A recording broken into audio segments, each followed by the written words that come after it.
Everyone, welcome to my channel. I am Simran Sahani. तो political science के students आ जाओ यहाँ पे सारे, बिकॉज आज मैं आपको कोल्ड वॉर एरा का फुल ऑन रिवीजन करवाने वाली हूँ। रिवीजन में आई नो दैट तुम्हारे देखो प्री बोर्ड्स आ रही है और तुम्हें हो रही है टेंशन की कैसे तुम्हें अपने प्री बोर्ड्स में अच्छे नंबर लेकर आने हैं, because underneath you want to score good for your confidence level. ठीक है, तो अच्छे नंबर आ जाएंगे आप लोगों के। So let's start the revision of the cold war era. और मैं पहले बता रही हूँ तुम लोगों को दैट रिसेंट डेवलपमेंट्स का सेकंड पार्ट आएगा, एक दो दिन बाद आएगा, because there is a certain confusion in the Ayodhya dispute वाला जो आपका टॉपिक है। I have to clear that thing that उसमें अभी क्या ऐड करके आपको बताना है, जो अभी जो न्यू डेवलपमेंट्स हुई है, बस मुझे वो थोड़ा सा क्लियर करने दो, then I will upload it, because I don't want to make a third part. ठीक है, तो अभी मैंने NDF 3 और 4 जो है हमारा वो करवा दूंगी, और वो मैं करवा दूंगी विद इन 2 to 3 days। मैं नहीं डाल रही हूँ, उसका एक रीजन है। ओके, तो लेट्स स्टार्ट द वीडियो। इस वीडियो में हम कोल्ड वॉर एरा, लुक तुम मानो या ना मानो, ये cold war era is the heart of our political science syllabus and इस पे से जो ट्राइड एंड टेस्टेड क्वेश्चन है। Look there are certain students जो मुझे इंस्टाग्राम पे मैसेज करके कहते हैं दैट दीदी प्लीज़ ऐसे कोई 3 से 4 क्वेश्चन बता दो, 5 क्वेश्चन बता दो, मैंने अभी तक कुछ नहीं पढ़ा है, मेरा भला हो जाए। ठीक है, तो ये वो तुम्हारे भला करने वाले क्वेश्चंस ही है। एंड मैंने कल रात को भी स्टोरी डाली थी अपने यूट्यूब के ऊपर, यूट्यूब पे स्टोरी मेरी ऑन हो गई है, तो मैंने वहाँ तुम्हारे लिए नोट्स डाले थे, सो दैट जो इंस्टा नहीं चलाते वो नोट्स ले ले। बट मुझे समझ नहीं आ रहा है कि वो जो फोटोज जो डल रही हैं वो क्लियर नहीं डल रही है। तो मैंने तो बहुत अच्छे खासा PDF जो मेरा बनाती हूँ मैं, इंस्टाग्राम पे भी वही नोट्स डलते हैं, बहुत क्लियर नोट्स होते हैं वो, बट जब वो यूट्यूब की स्टोरी पे आते थोड़े ब्लर आ रहे थे, तो मैं अभी देखूंगी उसका कैसे वो ठीक होंगे। मे बी कुछ स्कैम स्कैनर्स जो भी कुछ ऐप्स होते हैं स्कैनिंग वाले, उनसे अगर स्कैन करके डालूँ तो ठीक डले, तुम्हें पता है तो मुझे बताना, या फिर कौन से वाले डालूँ वो मैं देख लूँगी। 1-2 दिन में आपके वो क्लियर इमेजेस तुम्हें मिल जाएंगे। बट जो कोल्ड वॉर के आंसर है कोई दिक्कत नहीं, डिस्क्रिप्शन बॉक्स में पेस्ट करी हूँ सारे। तो अगर इंस्टा यूज़ नहीं करते थे और दिल बैठा के बैठे हुए थे कि अरे दीदी के नोट्स तो मुझे मिल नहीं रहा, तो कोई दिक्कत नहीं है, नहीं तो डिस्क्रिप्शन बॉक्स में मैंने आपके क्वेश्चन लिख दिए हैं। NCERT की लैंग्वेज है, उससे लैंग्वेज पूरी दुनिया में कहीं नहीं होती है, तो just learn this question by heart. तो पूरा एक रिवीजन टाइप भी करा दूंगी तुम्हें इस चैप्टर में कोल्ड वॉर एरा का। और ये 5 क्वेश्चन लिखे हैं, ये नहीं 5 क्वेश्चनों को तुम्हारी गाइड के अंदर 100 क्वेश्चन में बना रखा होता है, और तुम देख देख के डरते रहते हो भाई मुझे तो कोल्ड वॉर एरा के 100 क्वेश्चन करने हैं। तो 100 नहीं करने हैं, ये 5 करने हैं, दीदी ने बोला है, और आपके ये सब क्वेश्चन करके भी फुल मार्क्स आ जाएंगे। ठीक है, तो ये बस अब सर से पानी ऊपर जाने वाली बात थी। And you were very panic, some students texted me that दीदी बहुत दिक्कत हो रही है, अभी पढ़ा नहीं, अब डर लग रहा है। तो कोई नहीं, डर खत्म कर रहा है तुम्हारा ऐसे सारे। If I get a good response, yes political science students, अब मैंने देखा आजकल पॉलिटिकल के बच्चे कम पढ़ रहे हैं। If you don't agree with me तो मैं दिखा दूंगी आप लोगों को, मेरे पे सारे स्टैट्स आते हैं। तो इफ़ यू वांट, अगर अच्छा रिस्पॉन्स मिला तो सारे चैप्टर्स का ऐसे ही हम रिविजन कर लेंगे, नहीं मिला तो sorry I won't be able to make it. ठीक है, तो let's start. First question is your what is cold war era. तो आपको पूरा वही लिखना है, the series of confrontations between the 2 super power ideological conflicts, और जितने भी कॉन्फ्लिक्ट्स थे उसको कोल्ड वॉर एरा कहते हैं। डिस्क्रिप्शन बॉक्स में आंसर गिवन है, just learn it. One thing make very clear, the ideological differences. What is communism? Communism is the ideology of Soviet union, USSR की आइडियोलॉजी कम्युनिज्म। कम्युनिज्म में सब कुछ public sector का, यानी कि सब कुछ गवर्नमेंट का।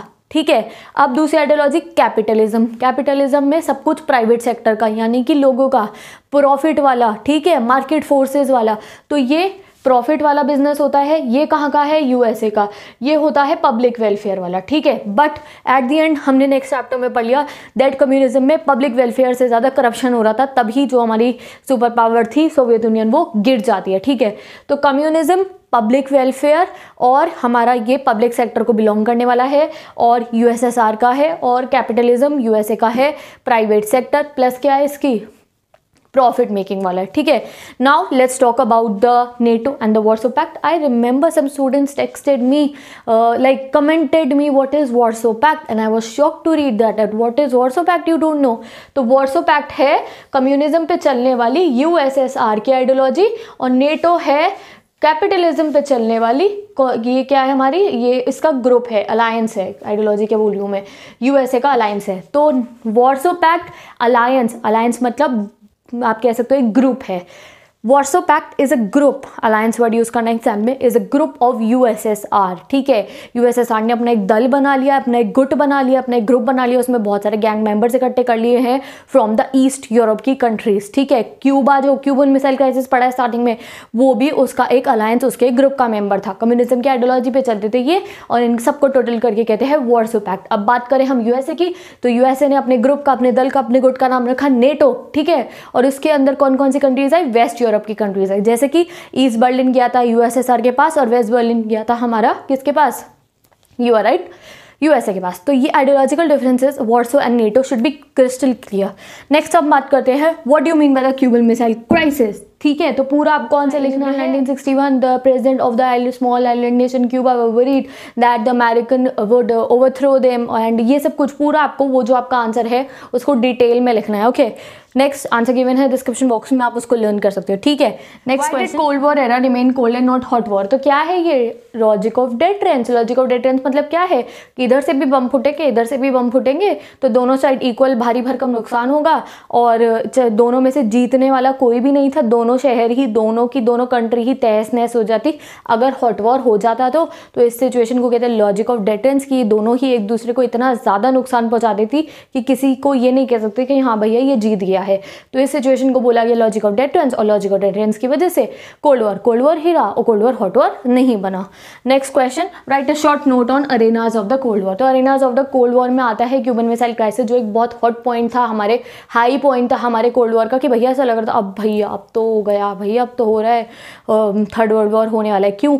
बिकॉज उस समय पे डायरेक्ट कॉन्फ्रंटेशन पे फर्स्ट टाइम था यूएसए पे, इतने सारे मिसाइल्स आके खड़े हो गए थे, क्यूबा की जो वो हमारा कोस्ट था वहाँ पे लगा दिए थे यूएसएसआर ने, तो वो एक बहुत ही हॉट पॉइंट था, उस समय पे वॉर हो सकता था, but still because of the understanding, because of the diplomacy, वो सब शिप्स चले गए, धमकी जो दी थी नीडी ने, उसके बाद से सब कुछ ठीक हो गया, थैंक गॉड।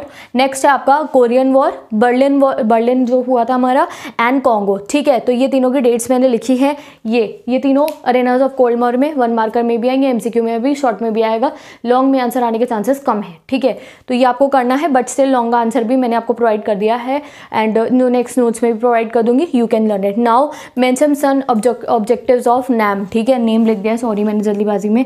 नैम क्या है? हमारा नॉन अलाइनमेंट मूवमेंट, जिसमें जवाहरलाल नेहरू थे और 4 लोग और थे, तो उनके फाउंडिंग मेंबर्स। और जो नैम के ऑब्जेक्टिव है, नैम क्यों बना था? नैम बना था, ये जो दोनों गुट चल रहे थे ना, वॉर्सो पैक्ट और नेटो, इन्होंने खून पी लिया था पूरी दुनिया का, तो एक नया हमारा थर्ड वर्ल्ड बन के आया जिसका नाम था नैम, और उसने कहा भैया हम चमचों की कैटेगरी में नहीं आने वाले हैं, तो खुद के पैरों पे खड़े होने वाले, उनमें से हम एक इंडियन भी थे, ठीक है, तो हम चमचों की कैटेगरी में से साइड लाइन होने वाले नैम के बंदे थे।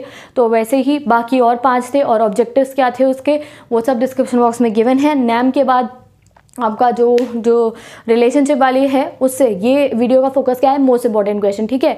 तो वो आपको जब मैं मोस्ट इंपॉर्टेंट क्वेश्चन वीडियोस डली हुई कोल्ड वॉर एरा की, उसमें से देख सकते हो, but these 5 question are the most important, and इनमें से एग्जाम में ये 5 के 5 भी आ सकते हैं, नहीं तो 3 तो जरूर आएंगे ही आएंगे, okay.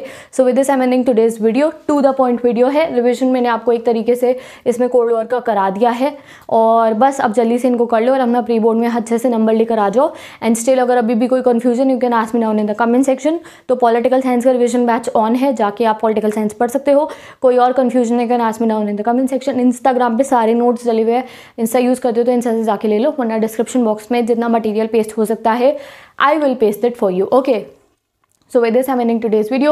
Best of luck. Share this video with all your classmates if you want political science student कि मैं इस सीरीज को बहुत जल्दी कंप्लीट करूँ, okay. So bye bye, take care and best of luck.